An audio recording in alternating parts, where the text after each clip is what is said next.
कि पार्ट 2 संविधान संशोधन करने जा रहा हूं दोस्तों। किस संवैधानिक संशोधन अधिनियम ने राज्य के नीति निर्देशक तत्व को मौलिक अधिकारों से ऊपर रखा, यानी अधिक प्रभावशाली बनाया। तो 42वां संविधान संशोधन जो था, 42वां जो 42 अमेंडमेंट जो था, राज्य के जो नीति निर्देशक तत्व था, ओके, यानी स्टेट प्रिंसिपल को हाई रखा। किससे? फंडामेंटल राइट से। कौन? तो 42वां संविधान संशोधन में रखा गया था।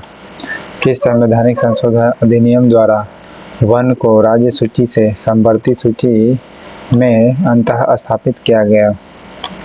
तो अंतः स्थापित किया गया 42वां संविधान संशोधन में। वन पहले क्या था ना कि राज्य विषय का था।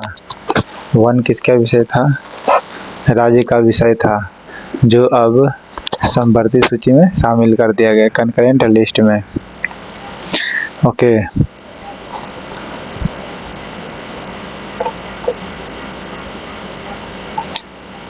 बयालीसवां संविधान संशोधन अधिनियम 1976 से भारतीय संविधान में एक नया अध्याय जोड़ा गया था। वो कौन था? मौलिक कर्तव्य, जो रसिया से लिया गया था। ओके, 42वें संविधान संशोधन अधिनियम 1976 में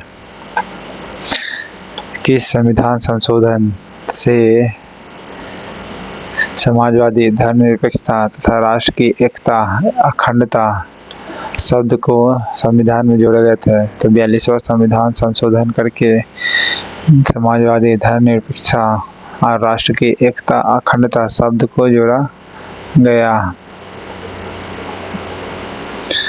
किस संविधान संशोधन अधिनियम द्वारा स्वतंत्रता के मौलिक अधिकारों की संख्या को 7 से घटाकर 6 किया गया?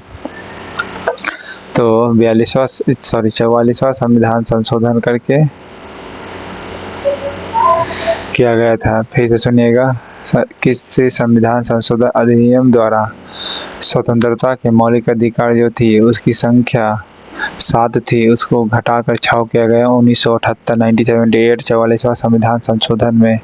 ठीक है, राष्ट्र की एकता, अखंडता और समाजवादी शब्द धर्मनिरपेक्षता 42वां संविधान संशोधन में जोड़ा गया था। संविधान के किस संशोधन द्वारा संपत्ति के अधिकार को मूल अधिकार से हटा करके लीगल राइट दिया गया? तो 44वां संविधान संशोधन करके। ओके, भारतीय न्यायपालिका की शक्ति को सर्वाधिक क्षति 42वें संविधान संशोधन अधिनियम द्वारा पहुंचाई गई थी। ओके, और न्यायपालिका की गरिमा को पुनर्स्थापित करने के लिए इस दृष्टि से कौन सा संविधान संशोधन किया गया था? तो 44वां संविधान संशोधन किया गया था, और साथ ही साथ 43वां। ओके, दोनों। 42वें संविधान संशोधन में क्या किया था? न्यायपालिका को काफ़ी ज़्यादा क्षति पहुंचाई गई थी, और उसे बदलने के लिए, यानी गरिमा को पुनर्स्थापित करने की दृष्टि से 44वां और 43वां, यानी 43-44 जो होती है पुनर्स्थापित की जाती है। ओके, राष्ट्रपति मंत्रिपरिषद से उसके द्वारा दी गई सलाह पर पुनर्विचार करने की अपेक्षा कर सकेगा। बिल्कुल, राष्ट्रपति ऐसे पुनर्विचार के बाद दी गई सलाह के अनुसार कार्य करेगा। ठीक है, यह उपबंध किसके द्वारा भारतीय संविधान में अंतः स्थापित किया गया है?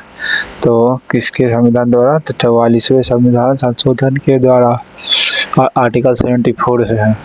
ठीक है, फिर से सुनिए, राष्ट्रपति मंत्रिपरिषद के से उसके द्वारा दी गई जो सलाह है उस पर पुनर्विचार करने के लिए भी कह सकता है राष्ट्रपति मंत्रिपरिषद को। ठीक है, और अगर राष्ट्रपति ऐसे विचार के बाद भी वही विचार रहता है तो प्रेसिडेंट इसको अलाउ करेगा। यह उपबंध, यह जो व्यवस्था है, ये कब इंक्लूजन किया गया था? 44वें संविधान संशोधन द्वारा। ओके, राष्ट्र की एकता, अखंडता, समाजवादी, धर्मनिरपेक्षता, 42वें संविधान संशोधन द्वारा किस संविधान संशोधन अधिनियम द्वारा लोकसभा के कार्यकाल को 6 वर्ष से घटा करके 5 वर्ष कर दिया गया? तो 44वें संविधान संशोधन के द्वारा, यानी 1978।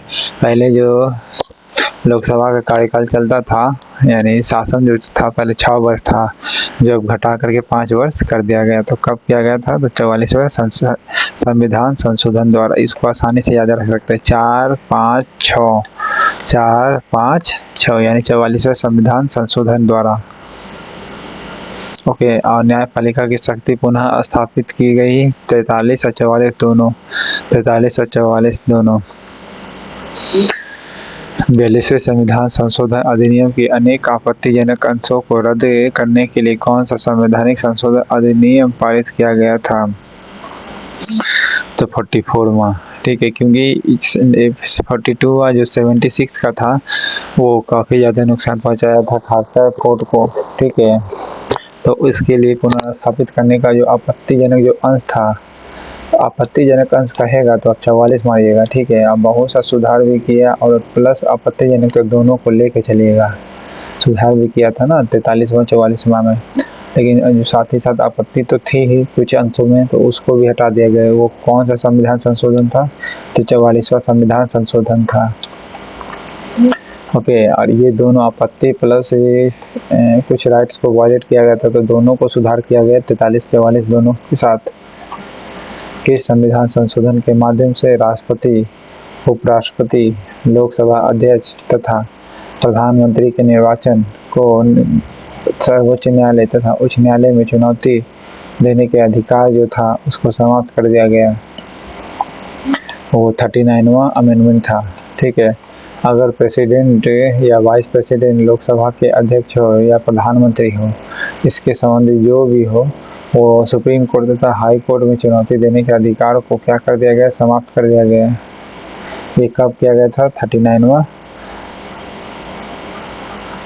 संविधान संशोधन करके, ठीक है। ना तो हाई कोर्ट में कर सकते हैं निर्वाचन को, ना तो हाई कोर्ट में, ना ही सुप्रीम कोर्ट में देने का जो अधिकार था वो समाप्त कर दिया गया था। कब किया गया था? 39वां अमेंडमेंट किया गया था, ठीक है।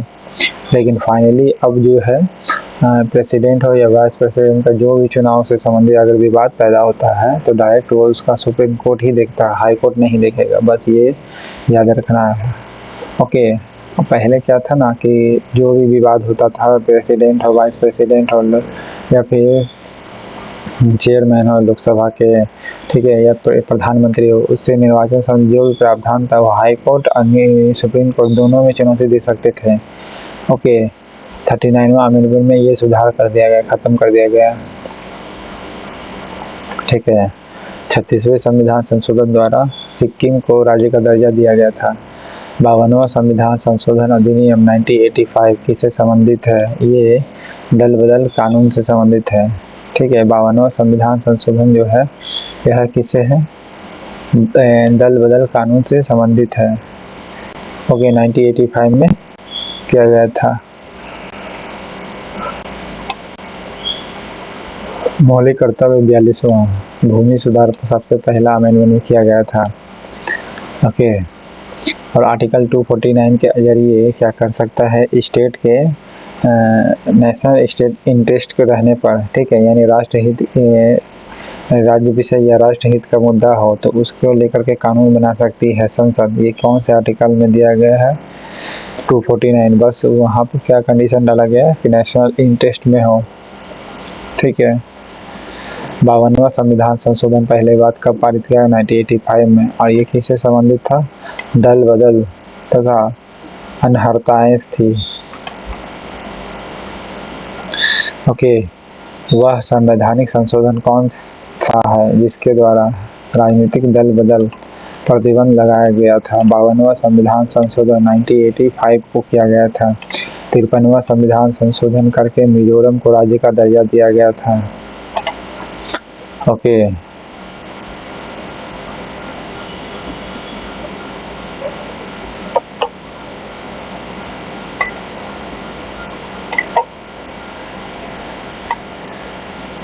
किसी